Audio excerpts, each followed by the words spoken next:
Welcome. This is Leah Bales with the Becoming More Show. Today we're talking about becoming a miracle maker and not a miracle wisher.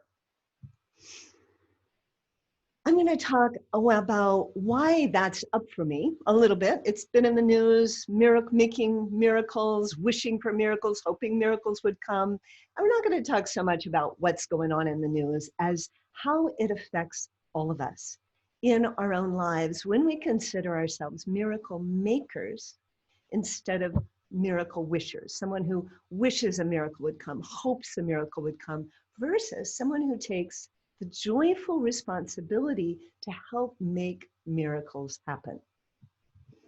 I know that you are a miracle. Each one of us in the world is a miracle of creation. No one else exactly like you ever before in human history or ever to come in any time. No one just like you with your set of skills and gifts and unique things to offer to the world. You are a miracle. I also know that you are a miracle maker. You are capable of making miracles, of participating in the miracle that is of life to help more miracles come through you. And I deeply believe that at this time in our human history, we are all called more than ever to open into our capabilities, our potential, our unknown ability to bring wonderful things into the world, to help solve problems, to help create a better world, to help bring the bright future that we can feel in our hearts can happen. So I believe it's very important that we claim the joyful responsibility of being miracle makers. Not a dutiful, heavy, dreadful responsibility, but a joyful responsibility that you are a miracle maker and how you step into that. So just very briefly, without going into the politics of it, recently, miracles have been in the news a lot in a way that I think is actually really disempowering because we've heard in the middle of this pandemic from leaders that we'll just wait for a miracle, that a miracle will just happen and the pandemic will just go away. That's what I call wishing for a miracle or hoping for a miracle versus miracle making. And wishing and hoping for a miracle tends to make us be passive and hopeless and helpless and disempowered. And it's a very, although people think of it as spiritual sometimes in that we're waiting for God or the divine or providence to bring us a miracle, it's a very childlike spirituality. That like a little tiny child, like a very little tiny child has no autonomy or sovereignty over his or her life, and he or she needs people to do everything for him or her. And as we get older, both in our lives and spiritually, as we develop and become more mature spiritually, we realize we participate in that bringing those miracles into the world. So becoming a miracle maker or claiming ourselves or opening to our miracle making power is empowering. It is co-creative. We're not doing it all by ourselves. It's not like we've got to go out there and make things happen. That's an old, really hard way to get things done in the world. It's becoming a conduit for miracles. It's opening to the power of miracles in our lives. Now, today we're just going to talk just a little about the difference between these. I go into this more in my private coaching and in my Miracle Makers Pathway program. I have lots of other resources for it. But today I just really want to play with the importance of remembering that we can become miracle makers. We don't have to just wish for a miracle to happen. And notice in yourself as I'm talking, what the difference to you feels like of remembering how to be the miracle maker that you are versus just hoping a miracle is going to happen to you. So what are the things that get in the way of our miracle making power? I was thinking of several this morning. One is that we just may not believe in miracles. We live in a very logical, rational culture, and we may think there are no miracles. We'll talk about what to do about that. And the second one is that if we think of a miracle as something that just happens to us, then we just have to wait passively and helplessly for that to happen. And third is that I forgot what my third one was. Oh, what kind of goes with the other one? Just the limiting beliefs. Sorry, I had to look down at my note. Limiting beliefs, all sorts of limiting beliefs, like, well, maybe she can make miracles or somebody else can make miracles, but not me. Versus realizing, yes, you can. You are here to make miracles in your own life and in the world. So how do we do that? Now, again, I go into this a lot more in other programs, but I want to give you today things that you can remember to do immediately. You can make miracles anytime, anywhere, whenever you become present and notice the miracles that are around you. I look out right here where I am out the window and see the sunlight on a beautiful maple tree and the movement of the tree. Anytime I go in nature and I open my wondering, I allow myself to become open to the miracle of life, I can see that, and so can you. So even in your room right now, wherever you are, what a miracle that we're all here together. The miracle of technology. The word miracle means something wondrous and amazing, and something that in the original sense of the word miracle makes you smile, your whole being smile, and you say, wow. I also think of miracles as often being the things outside of our ordinary reality, of ordinary thinking, things that we might hope are possible, wish were possible, that we can allow to become possible when we move into that area of miracle making. So the things that may not be easily explained by rational thought. I can't explain how amazing the energy of nature is every time I go into it and how I feel, but it wakes me up, it opens me up, it's healing, it's a miracle. So the first way is to notice the miracle that is all of life, all around you, manifesting constantly. The miracles of the people, the situations, the world around you. And the second is to claim.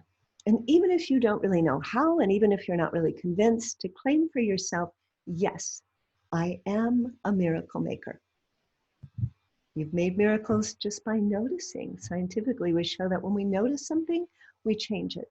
So by noticing miracles and bringing your attention to them, you're already helping yourself realize your physiology change by noticing miracles.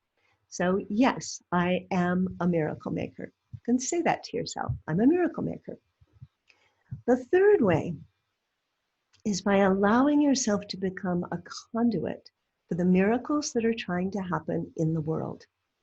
I believe there is a bright future that wants to come through us into the world, and that we can each make that. I believe we get glimpses of it in our imagining, in our highest dreams.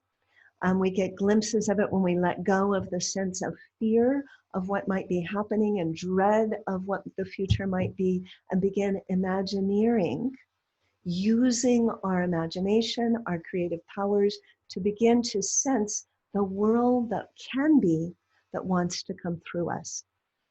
Gandhi said, there is a force in the universe which, if we permit it, will flow through us to produce miraculous results. There is a force in the universe which, if we permit it, will flow through us to produce miraculous results. So when we're being a miracle maker in this way, we're not having to make it all happen. We're becoming a conduit for the miracles, the force of the universe, however you want to think of that. I think of that as the creative power of love. That I believe when I'm connected with that, to me, that is God. Whatever it might feel like to you, there is an energy. In different cultures, there's a different word for it. There's an energy for goodness. There's an energy for miraculous results that will come through you when you allow yourself to let it come through, when you permit it to come through. So you can become a conduit for miraculous results. Well, how do we do that?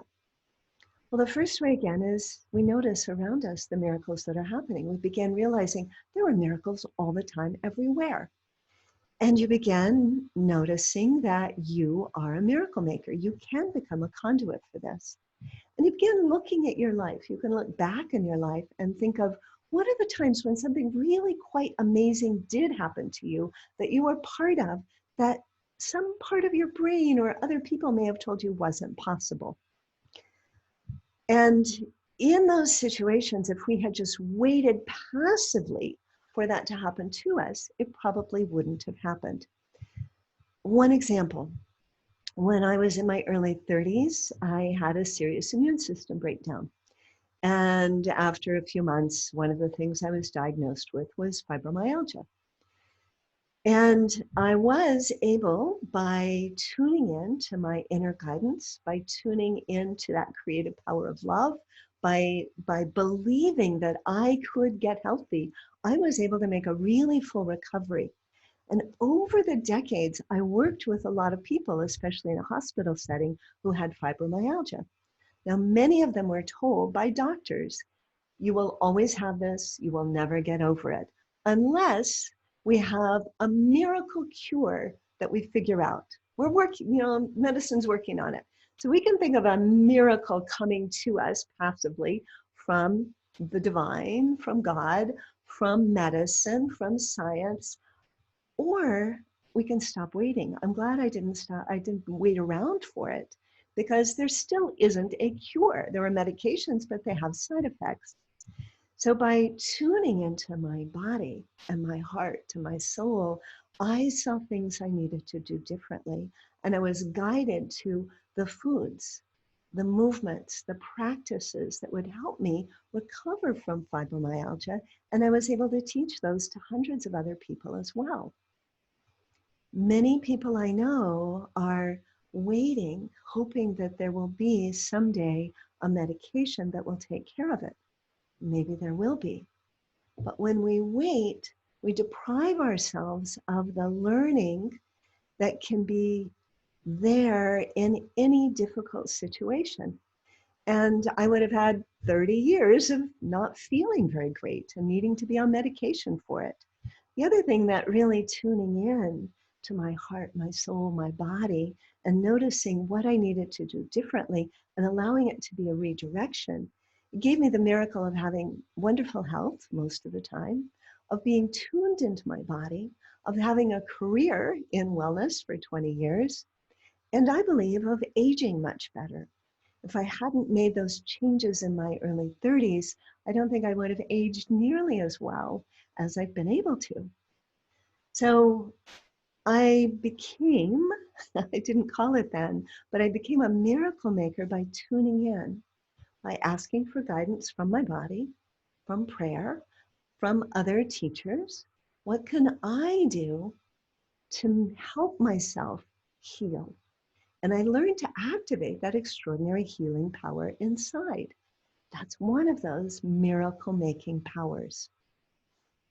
Another quick example, when I first started dating David, my husband, we had been dating just a couple of months, and I had a barn that was just full of stuff from the previous owner, from various people. It was just absolutely full of stuff. And I told him I felt kind of overwhelmed by that, and I'd love to clear it out, but it just felt overwhelming. And he said, I think if we got a dumpster, we could get that done in a week. That seemed impossible.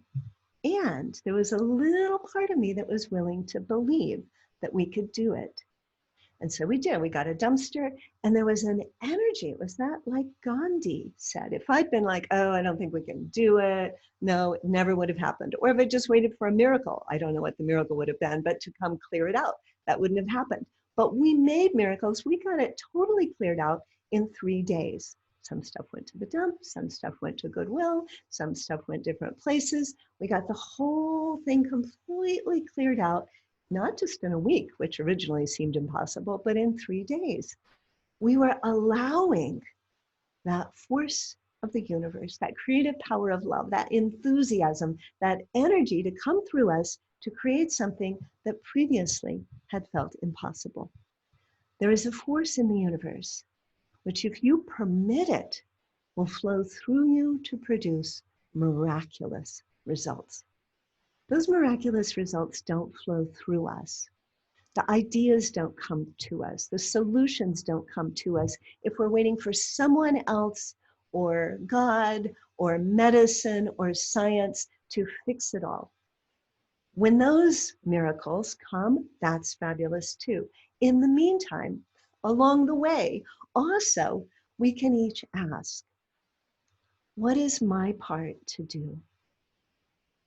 We can ask in prayer and guidance, thank you for showing me the next step. That's a request as a gratitude. I like to put it that way. Thank you for showing me my next step. Or, what is my next step? What is my part to play in this? So coming back to the pandemic, there are people working on vaccines, on cures. That's not my part to work on. But my part in this has been, what can I learn in this? How can I be helpful in this? How can my skills come to this? And for me in the pandemic, most of that's been around my family. There have been some amazing, miraculous changes that have happened in our family in this time of the pandemic. So this is not at all to diminish the help we may need or the help that we may get from the outside, but it's also to empower each of us in whatever situation we're dealing with to take that joyous responsibility, to allow ourselves to become co-creative so that we work with other people, we work with all that we have, we work with the divine, we work in prayer to allow ourselves to become conduits, allow ourselves to become miracle makers wherever we are, whatever our skills are, and whatever we're dealing with. When you allow yourself to just passively hope for things to get better, when you allow yourself to just wish for a miracle, you lose your power, you give up your power. You may even become a victim. You may feel like you're childlike and you have no efficacy and no power. When you open to the extraordinary ability you have in yourself to create, to expand, to open, to have possibilities come through you, to find new solutions and new steps you never even knew were there, when you open into that, you become a miracle maker. So I invite you today, open to the miracles that are all around you. Notice the miracles you've created in your life already. Give yourself credit for those. Notice the miracles other people create and know that you also are here as a miracle maker. And whatever you're dealing with, whatever situation you have in your life, I invite you to open to that creative force of the universe, that creative power of love that wants to flow through you. Allow yourself to permit it to flow, and you will create miraculous results. Thank you so very much. I'd love to hear from you. Let me know what you think about this, questions you have, and how you use it in your life. Thanks so much.